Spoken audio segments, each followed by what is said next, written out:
Morning everybody. Servicing Mum's Landrover today. So it hasn't been serviced in ages, it's well overdue. And it's the first time I've serviced it, I'm not 100% familiar with it. But I thought instead of doing a how to service a Land Rover video or something like that, because I'm not familiar enough with it to be confident to say this is all the ways you service a Land Rover, I thought I'd do more of a tips and tricks for general servicing, aimed more at people that younger people that don't have much experience with mechanical stuff, or people who are interested in servicing their own sort of cars and that sort of thing. Most of the tips or tricks or whatever that I'll probably say, you know, most older people or mechanics like myself would know, and you'll think that's so obvious, but it's not obvious to everybody. Yeah, I'm gonna service this, and any helpful tips that I can think of while I'm doing it, I will relay to you guys out there. And any guys that have got a lot of experience with this sort of thing, leave some tips down below. If I miss something, or you can think of a good tip or trick, leave it down below in the comments. So I'll get myself ready, and then we will get into this service. Rightio, first thing I'd say to do before you do anything on your car or truck or tractor or whatever the hell you're servicing, is check that you've got the right parts. So I'm doing an oil and fuel filter change, so oil filter and fuel filter. I'm pretty sure they're right. I just checked it on the Land Rovers, or this one in particular.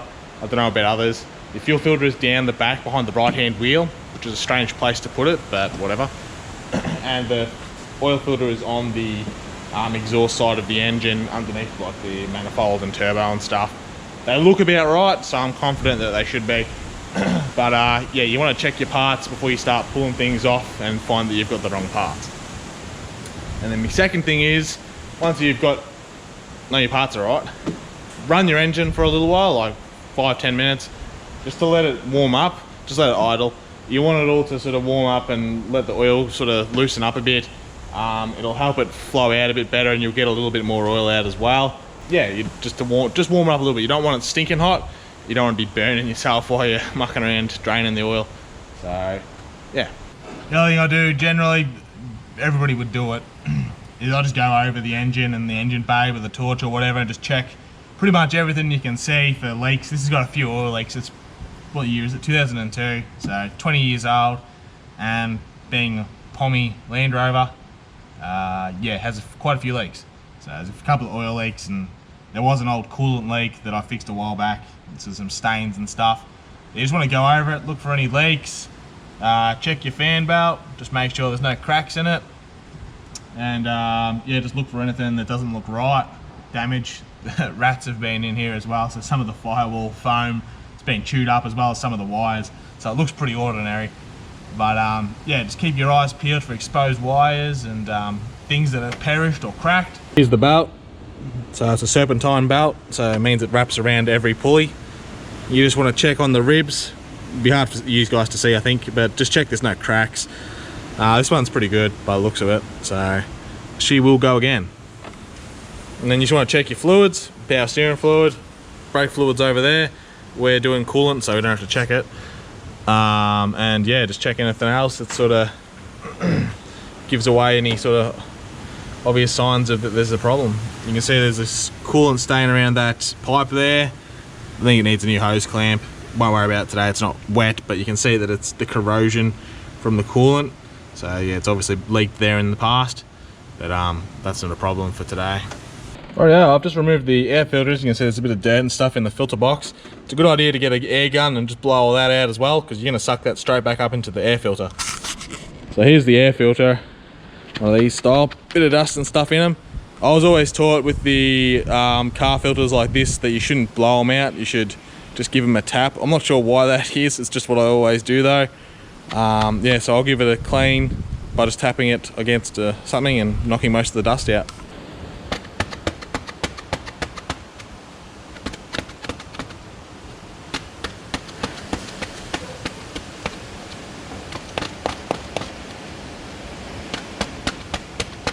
Probably should have bought a new air filter, to be honest, but I didn't worry about it. This one will be okay.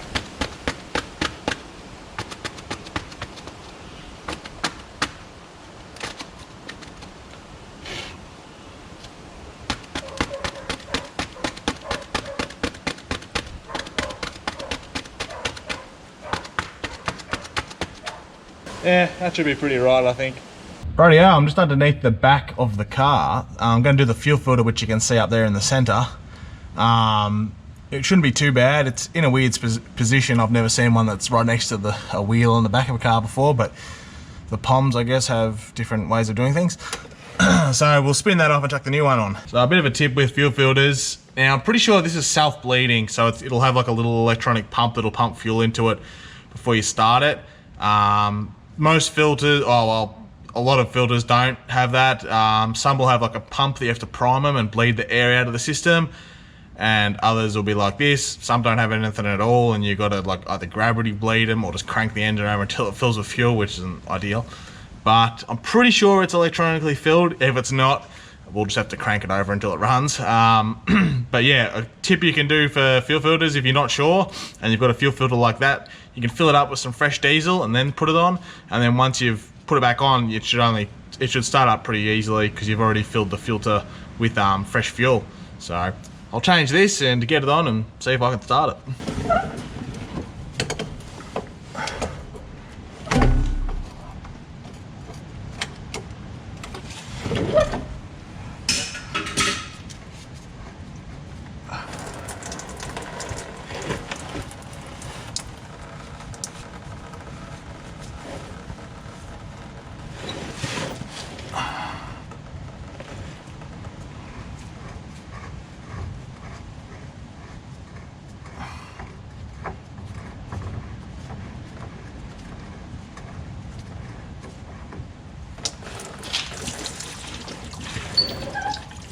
Also, don't fill your new fuel filter up with the fuel out of your old one because you're tipping all the dirt and stuff in there. I've seen people do it, but yeah, definitely don't do that. I wiped a little bit of diesel on the new O-rings as well, just to help it when you are doing it up. You could put a little bit of oil on there. Don't use grease. Don't use any sort of grease or rubber grease or anything like that. It doesn't break down well with fuel. So you'll fill your filter up with grease and stuff, which is another thing I see heaps of people do.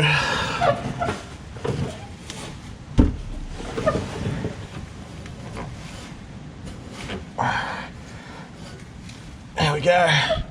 So that should be right to rock and roll. We'll see if it'll fill up and try and start it. Rightio, so we'll turn the ignition on. Usually you've got to cycle the ignition for these to prime. I'm not exactly sure on this Land Rover, but on other things you do cycle them, but we'll just see what it does.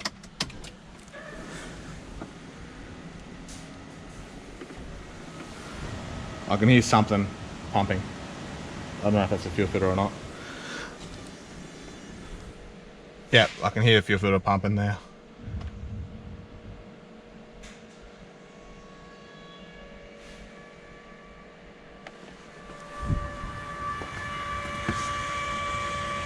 So there you go, you can hear it pumping the fuel up to the filter.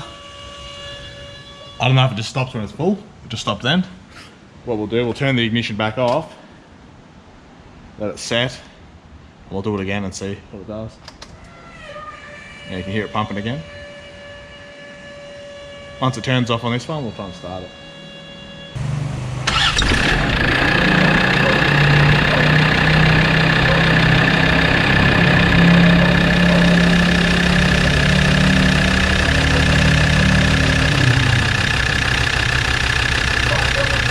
Rightio, ran it for a few minutes there, started up, no worries. So I ran it to let all the fuel come up from the filter to the engine, in case there was like any air in the line. You don't want to just start and then be like, yep, cool, turn it off, and then have air in the line still or at the filter, because it's so far away from the engine. You want to make sure that you are getting all the fuel up. So that was easy enough. So I might drop the oil out of this now, and we'll drain the oil and do the oil filter as well. Rightio, I've drained the engine oil. Now I'm just doing the filter. It's in a bit of a tight spot here next to the exhaust. Probably gonna make a mess, but that's alright.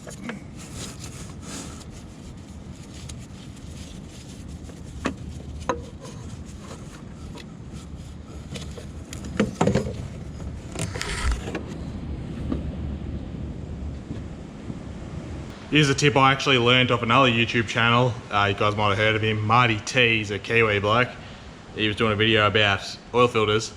He was saying that you should wipe out the threads of your oil filter, because when they thread them in the factory, they sometimes leave the swarf or like the metal filings. This one seems okay, there's not much really coming out. There's a little bit on there. But yeah, that's a good idea, I thought anyway. Stop metal parts going into your engine and like running in the bearings and ruining them. So yeah, there's a tip for you. Clean out the threads on your filter. This one's okay, there wasn't much. But yeah, I've done it a few times now on filters and found that there is actually quite a lot of metal and stuff that gets left behind, which is pretty disappointing. You would think that, well, this brand, making a filter, you know, be very important to make sure there's no metal in it, but apparently not. So yeah, we'll chuck this on. Only tip with this, put a little bit of oil around your O-ring or your seal, help it spin on and seal up nicely. Other than that, changing oil is pretty straightforward. Drop it, change your filter. All right, now we can just fill up the engine with oil and start her up.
After you've ran your engine, you should let your oil sit for a minute or so it drains all back down to the sump, so you can get an accurate measurement of what's in there.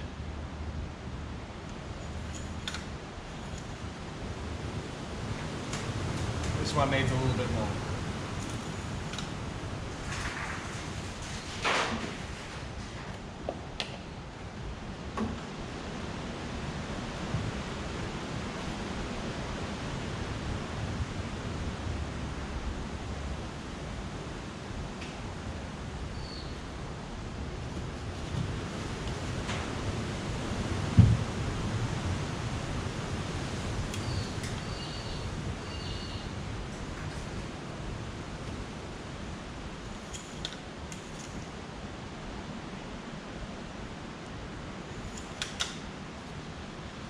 Alright, that's the engine done.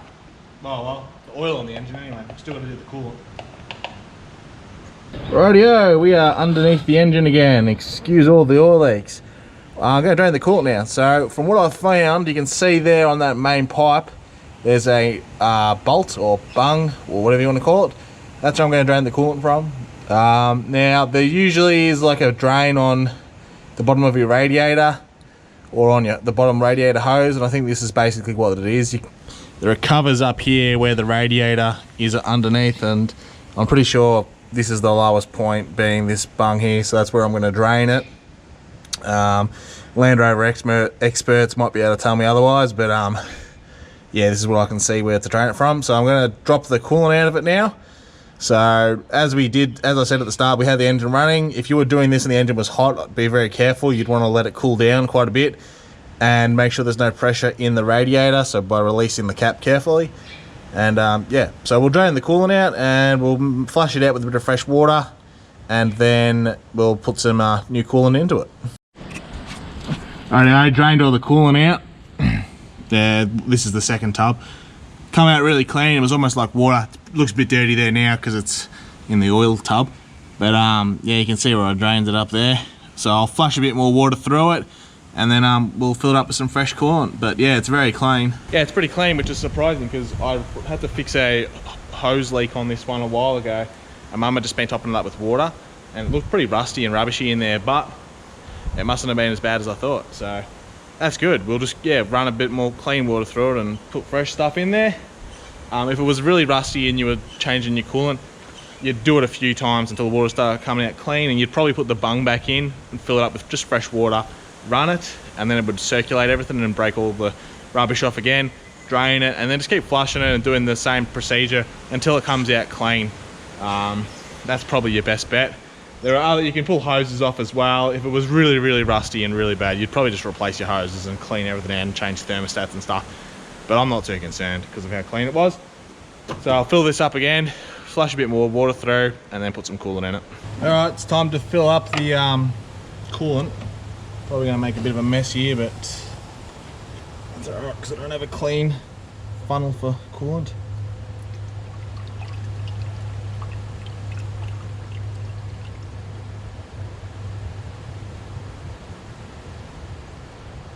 So I'm just using the concentrate stuff, so we'll fill this up with the concentrate and then we'll just fill the rest of it up with fresh water. This should make about 10 litres.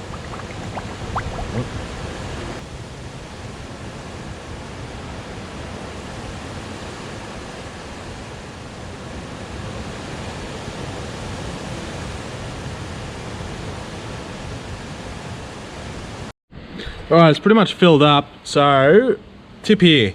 That's full. There's a bleed screw on this hose. A lot of vehicles have this sort of thing, so it'll be on either the highest point, which is this hose here, which is almost level with the tank, or they'll be on like a thermostat housing or another coolant housing, or sometimes on top of an EGR valve, EGR cooler, sorry. So this is at the top, so you can see the water coming out there. So there might be still a bit of fresh water in it. That's all right. You can see it squirts out when I squeeze it. So when I fill that up, it'll come out there. That generally means that you've got most of the air out of your system. We'll still have to run it, get it hot to make sure that all the air is out. But yeah, that's what you should do. Take the highest, the filter off, or the bung off the highest point so the air can escape. Even use a coolant funnel. You can buy funnels to put in the top, and that pushes all your air out and allows air back up through it. Yeah, so I'll put some more coolant in here and then we'll start it up and get it nice and hot.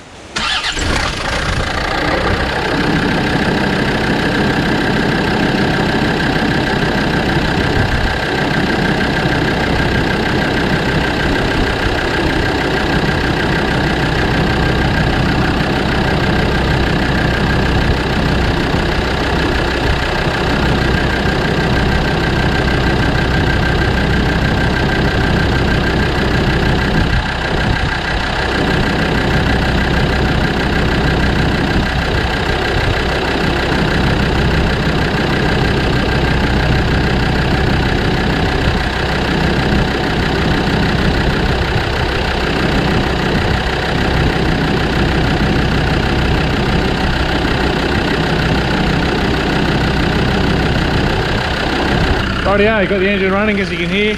So now we have to get this nice and hot.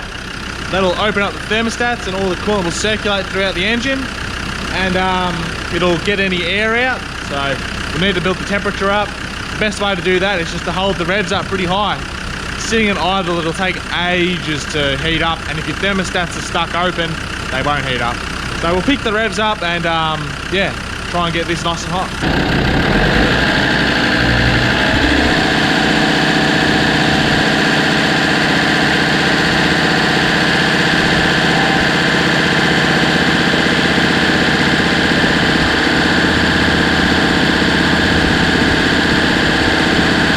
Alright, you can see I've got the revs at about 2 grand there.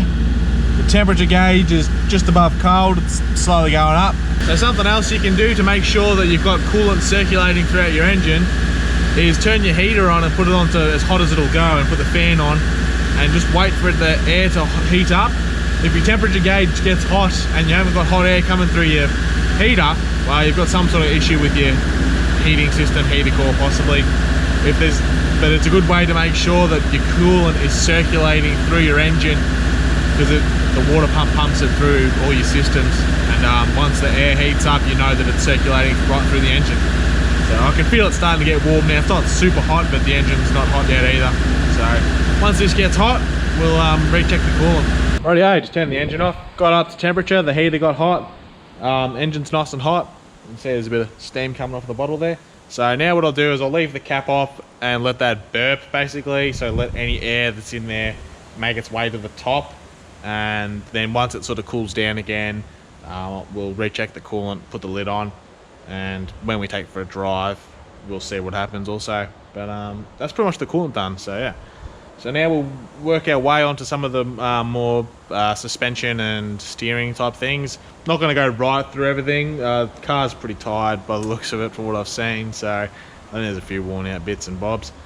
But I'll just show you some basic stuff for this one.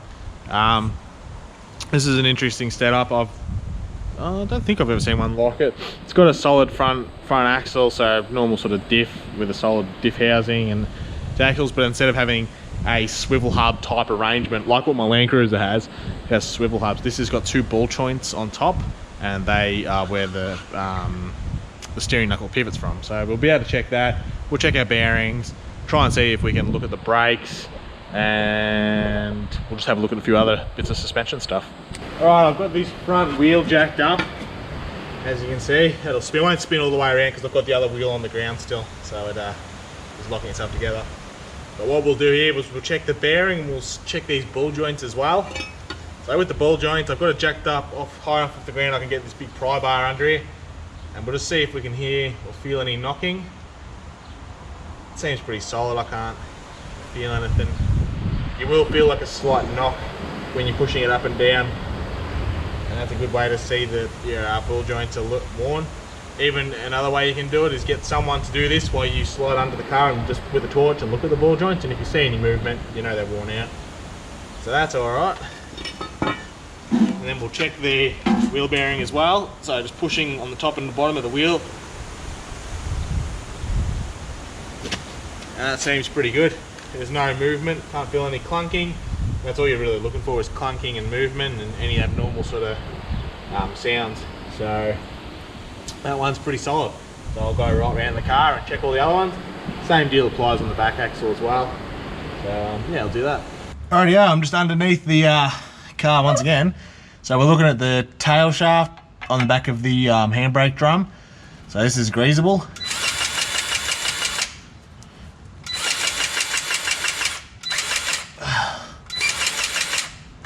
Oh, she's going everywhere.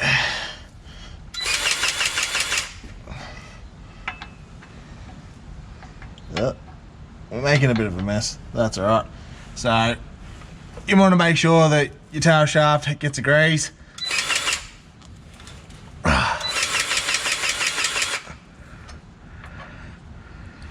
Yeah, make sure it gets a grease. There's usually one on each uni and on this slide shaft up here. And also you want to check if it's four-wheel drive that your shaft to your front diff also gets a grease too. And just checking for any movement by just giving the whole shaft a shake and a wiggle, and you'll be able to feel any movement. There shouldn't be any at all, should be rock solid, and there's none in this one, so it's all good. And then just while we're talking about the tail shaft, up here's our rubber, I don't know what exactly called, like a torque bush maybe, or something along those lines, a torque rubber. But basically that bolts to the flange of the diff and the tail shaft. You just want to check if it cracks. There's a few hairline cracks in this one, don't know how well you can see them, but it's not split. You want to make sure that it's not split. It's okay as it is there. It's not really got any damage, it's just old age. Yeah, and then you just want to make sure you're going over underneath the body of the car, just checking for any damage, broken parts, cracks in frame, chassis, and check your bushes and stuff as well. So there's, where are we looking right now? there's your shocker bushes down the bottom. You can just grab them and just give them a twist to see if they're worn. We've got these trailing arms, I would call them, but they might have a different name. Check your bushes in there. You get pry bars in as well, and give them a wiggle and check for cracks. And just generally go over the car and just make sure just generally go over the car and make sure that it isn't buggered pretty much. Yeah, so I'll finish going over underneath of it and checking a few bushes and whatnot, and finish grazing, and then I'll come back to you and we'll do something else on it. Okay, I've just finished looking underneath the underside of the vehicle. Yeah, it's all pretty solid. Few worn bits, nothing too out of control. A lot of oil leaks though. So I'm just about to put the covers back on top of the engine, but I was just checking the viscous fan. So a viscous hub fan is an oil-filled fan center. It spins freely. It's all to do with controlling the temperature of the coolant. So the way you can check these is by spinning them. So you want to try and spin them hard and see how it sort of stops itself. The more you spin it, the more it goes. Yeah, you want to spin it. You want to give them a good spin. You can see it's spinning for a while there, which means I think this fan might be a bit worn out. It's also got a slight knock in the bearing too. So I think it is due for a new viscous fan. But it is still working it. So that's what you want to look at. If it spins heaps like that, that means that it's worn out a bit or needs fluid or something or other. But usually you should be able to spin them and they sort of stop pretty quick. You shouldn't be able to spin them too easily like that. Another way, you can start the car up and just grab the fan if you're really keen. I do not recommend doing that, not unless you're an experienced mechanic or you don't value your fingers. You can grab the fan and stop it, and if it just stays there and there's no force against it, it needs a new viscous hub. You could stick a screwdriver there, but I'd be very careful if you did do that, and I don't recommend doing it. So here you go, here's the example of not what to do. I've got a screwdriver in there. You can see the fan is not fighting this at all. I should not be able to stop the fan that easily, so that needs a new viscous hub. That would also be a cause for overheating if that fan was stopping like that. There's not enough tension on it to spin it hard enough to draw air through the radiator. Mum hasn't complained about it getting hot, so I don't know, but she doesn't use the car like lots. She doesn't go very far in it. So yeah, I don't know. She hasn't complained about it, so we'll see if she wants to replace it or not. It's not causing a drama, but I'm going to recommend to her that we do replace it. And it looks like it's pretty easy too. 3 bolts holding onto the pulley, so it won't be too hard to replace it. So we might be able to pick one up and slap it on there, and hopefully it is better than that one. One of the final things I'm going to do is check the tyre pressures. So I'm going to jam a bit more air than what these would usually take. I'm going to put about 40 psi in these because I think Mum's got one that's leaking. So I'll jam a heap of air into them. Now this is something that everybody should be able to do. It doesn't matter if you're a woman, man, or young child. You should be able to pump up tyres.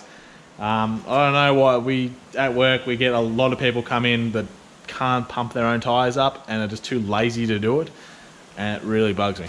So to find what your tyre pressures are, you can either Google it and put in your tyre size and what your vehicle is, and it'll come up, or have a look in your owner's manual, which will also tell you, or find the placard generally on your door or door frame, like inside there. On this Landrover, it's here, so it's a sticker. Sometimes they're like a little tin plate, but it has all the readings for the tyre sizes, how much weight you've got in the car, and then how much they recommend you put into it. So on this one, it is saying for a normal load, up to 5 passengers, for the front tyres is 28 psi, so about 30 or 193 kPa, and then for the rears, it is 38 or 260 kPa, and then it's got, yeah, for if you're towing or more, it's about same for the front and 46 for the rear. So Mum tows a horse float and carries around stock feed in the back, so we'll put in more in the rears. We'll put a bit extra in the fronts as well. I'll generally just have them the same, it's just easier. But that's where you can generally find your tyre placard that gives you information about your tyre and load ratings and how much wind to put in them. So no one should have any excuses to not be able to pump up their own tyres. So that's what I'm going to do now, and I'll come back to you. Okay, I'm just about to, well, just check this coolant again. It's dropped a little bit, so I'll top it back up. And then we'll whack the bung back on, and that'll be the coolant all sorted, and we'll be almost ready to take for a spin. Make sure she still drives and doesn't explode. Coolant's all sealed back up. I'll go grab a socket and a ratchet, drop the couple of bolts that hold this cover on, and I'll show you a quick little trick for to do with the windscreen washers. Blast! Drop my socket.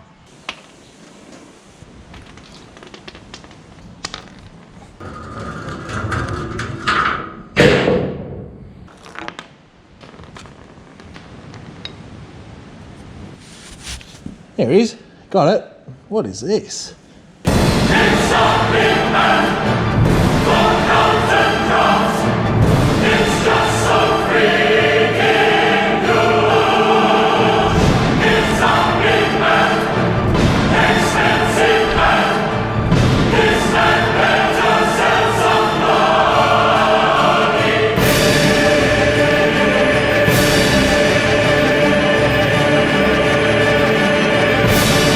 If you guessed something that was big, red and black in my toolbox, you got it right. Well done. Alrighty, so another thing I just wanted to show you is this.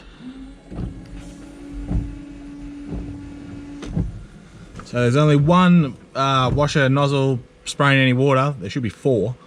So I'll show you the easiest way I've found to unblock them. The easiest way I've found to unblock these is just blast a heap of air down it with an air gun.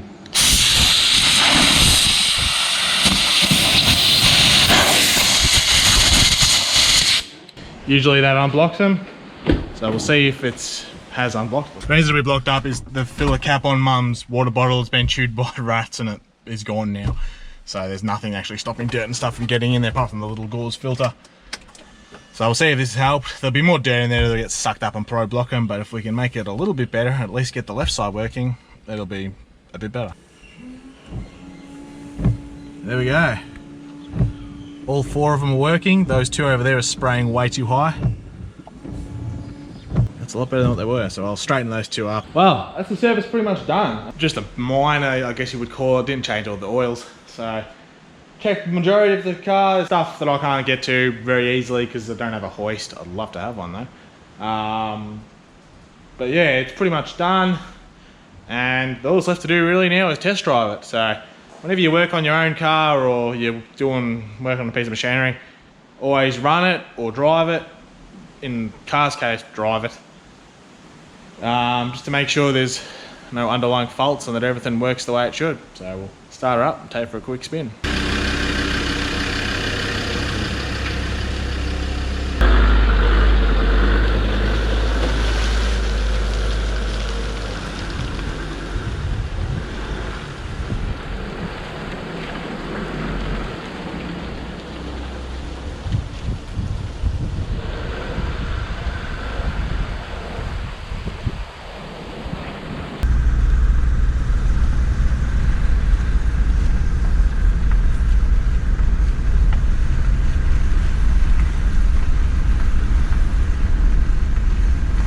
Righto, took the car for a drive and she is right as rain. Parked it all back up in the garage. So service is done. So my final tip would be, or a couple of tips, if you're servicing your own vehicle or machine or tractor or whatever, get yourself a workshop manual or some sort of manual. They can be really helpful with doing even the simple service tasks, and they have a lot of, well, the way that procedures are done that you wouldn't even think of. With the way fuel filters might be bled, or if there's a procedure for doing the coolant, or little extra things you might not be aware of when you're servicing them, because all cars and trucks and everything's different in its own sort of way. Also, if you're not confident in doing your own work on the car, or you might be competent at changing the filters and the oil and doing that sort of stuff, but when it comes to brakes and suspension and all the sort of things that you want to be pretty right, if you're not confident in it, don't do it. Take it to someone who knows. You definitely don't want to be mucking around with your brakes or your wheels if you've got no idea what you're doing and you're not confident in it, and then drive off down the road and your brakes fail or your wheels fall off and you have a crash. So yeah, it comes down to knowing, not always having to know exactly what you're doing, but being competent enough to be able to do the job and having enough confidence that you're correct in what you're doing. Make sure that you know your abilities and that you're confident with them. So anyway, that's pretty much going to wrap up the video. Hopefully you learned something. The older guys out there or people who have a lot more experience will obviously be like, oh, you didn't really learn much. But if you've got any good tips or tricks that you yourself have learned or know, chuck them down in the comments, because yeah, it might help someone else out that doesn't have as much experience as yourself. So I hope you enjoyed the video, and I will catch you in the next one. All right.